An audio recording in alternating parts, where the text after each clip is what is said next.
à Paris, il est 8h32, la revue de presse. Avec Natacha Polony, bien sûr. Bonjour Natacha. Bonjour Thomas, bonjour Julie et bonjour à tous. Ce matin, une de vos journaux, la puissance américaine écrase la puissance allemande. Les Échos, le scandale Volkswagen. Le Figaro, le scandale qui fait vaciller Volkswagen. Et puis, on se réjouit, tout va mieux. Le Monde, les Grecs valident la politique de réforme et d'austérité de Tsipras. Libération, inégalité, la courbe s'inverse. Enfin, c'est une histoire d'amour et de mort en une du Parisien. Suicide assisté. Je sais qu'elle est partie en paix, dit Jean Mercier, 87 ans, qui a aidé son épouse atteinte d'une maladie incurable à se suicider. Alexis Tsipras et François Hollande, ou peut-être Alexis Hollande et François Tsipras? Ah bah oui, alors il y a ceux comme Nicolas Bétou dans l'Opinion qui proclament l'écrasement de l'infâme. Alexis Tsipras, écrit-il, aurait pu inspirer au Monty Python cette scène culte où l'on voit le roi Arthur se battre contre l'invincible chevalier noir, lui trancher un à un les 4 membres en un terrible corps à corps dont le stupide guerrier, réduit à un tronc surmonté d'un casque, croit se tirer en proclamant un dérisoire « Match nul !»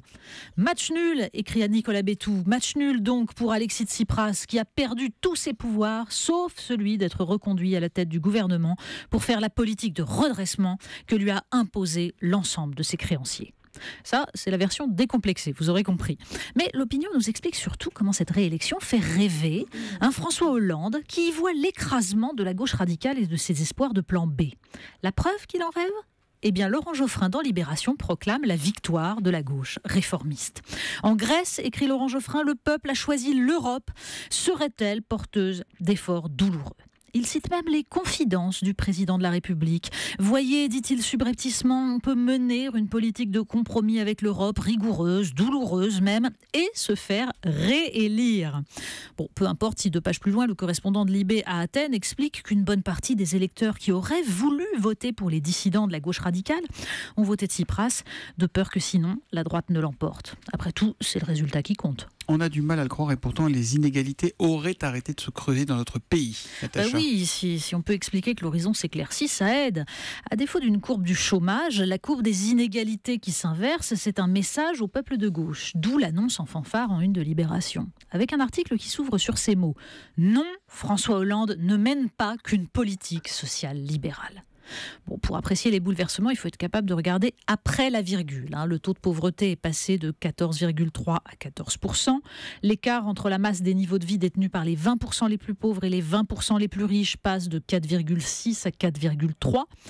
Mais surtout, la même étude lue par l'Opinion donne des résultats un peu différents. Le taux de pauvreté, nous dit le journal L'Opinion, a certes globalement reculé chez les actifs, mais il a gagné 1,5 point chez les indépendants, pour atteindre 17,9% contre 6,3% pour les salariés. Le niveau de vie médian des retraités reste supérieur à celui de l'ensemble de la population. On compte 4 fois plus d'étudiants pauvres que de retraités pauvres. Traduction, la France sacrifie ses jeunes et protège ceux qui sont déjà installés. Se traduire pour mieux se comprendre, ça concerne les migrants. Oui, ça c'est un extraordinaire portrait dans Le Monde, celui de Wali Mohammadi, né à Kaboul et débarqué à Calais à l'âge de 14 ans. Il en a 28 aujourd'hui et parallèlement à ses études de droit, il offre ses services comme interprète pour les migrants. À chaque récit, il revit son propre parcours, ses parents et 2 de ses frères et sœurs morts, son arrivée chaotique et la chance d'avoir été accueilli dans une famille avec son petit frère.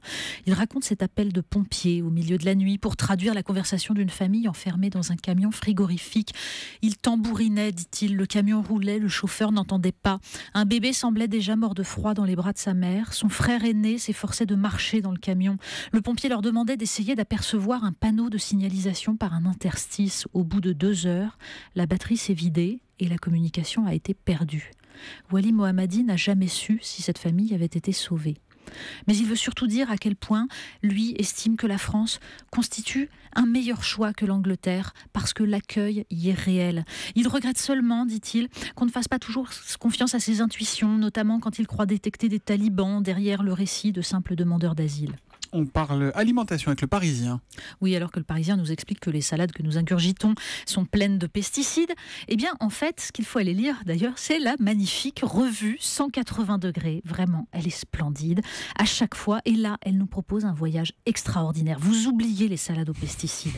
7 peuples, 7 alimentations primitives. Des nomades kirghizes dans le désert afghan, aux chasseurs inuits du Groenland, des chimans de l'Amazonie bolivienne, aux paysans crétois. Les photos sont extraordinaires, sublimes, je vous le dis, allez voir Vous ça. arrêtez de nous donner faim tous les matins, Mais pas seulement des photos de plats, des photos d'êtres humains qui n'ont pas encore été atteints par l'uniformisation agroalimentaire vendue en grande distribution, comme des traces d'une humanité encore libre. Et maintenant, à la saveur, vous rajoutez l'odeur. Exactement, parce que la nourriture, les odeurs, ce sont des sensations que les sociétés occidentales ont délaissées, et pourtant, rien n'est plus puissant qu'une odeur pour réveiller nos souvenirs. C'est pas seulement Proust qui nous le dit. Demandez à n'importe quelle mère qui sent son bébé. Eh bien, c'est ce que nous explique aussi le Parisien, qui nous raconte comment une start-up d'Évreux va proposer, alors là, tenez-vous bien, des flacons permettant de conditionner l'odeur d'une personne qu'on aime. L'idée, eh bien, vous fournissez un tissu imprégné de l'odeur d'un proche et l'entreprise extraira un cocktail d'une 50aine de molécules qui donnera le lien olfactif désiré. Avec 2 types de coffrets à 560 € tout de même. L'un pour les événements heureux, naissance, mariage, et l'autre pour les deuils, pour se souvenir de quelqu'un qu'on aimait. On termine avec un petit détour en Argentine. Oui, parce que Libération nous apprend que Buenos Aires était en émoi ces derniers jours. Figurez-vous, la pointe de l'obélisque célébrant l'indépendance du pays avait disparu. Qui avait pu s'attaquer à ce monument de 67 mètres de haut quand même? Ben oui, ça disparaît pas comme ça. Chercher, hein, ouais. En fait, il s'agissait d'un dispositif artistique mis en place par Leandro Erlich, spécialiste de l'illusion spatiale et du trompe-l'œil à partir d'un système de miroir. La pointe de l'obélisque n'avait pas bougé, mais les observateurs croyaient la voir sur le parvis du musée d'art latino-américain. Génial. Oui, c'est fabuleux. Un peu comme quand on voit une course inversée grâce à une étude de l'INSEE. Il n'y a pas que chez les artistes qu'on trouve des illusionnistes. Donc avec vous, on fait Buenos Aires Paris en 4 secondes. La revue de presse de Natacha Polony tous les matins à 8h30 sur Europe 1. Demain, Natacha. À demain.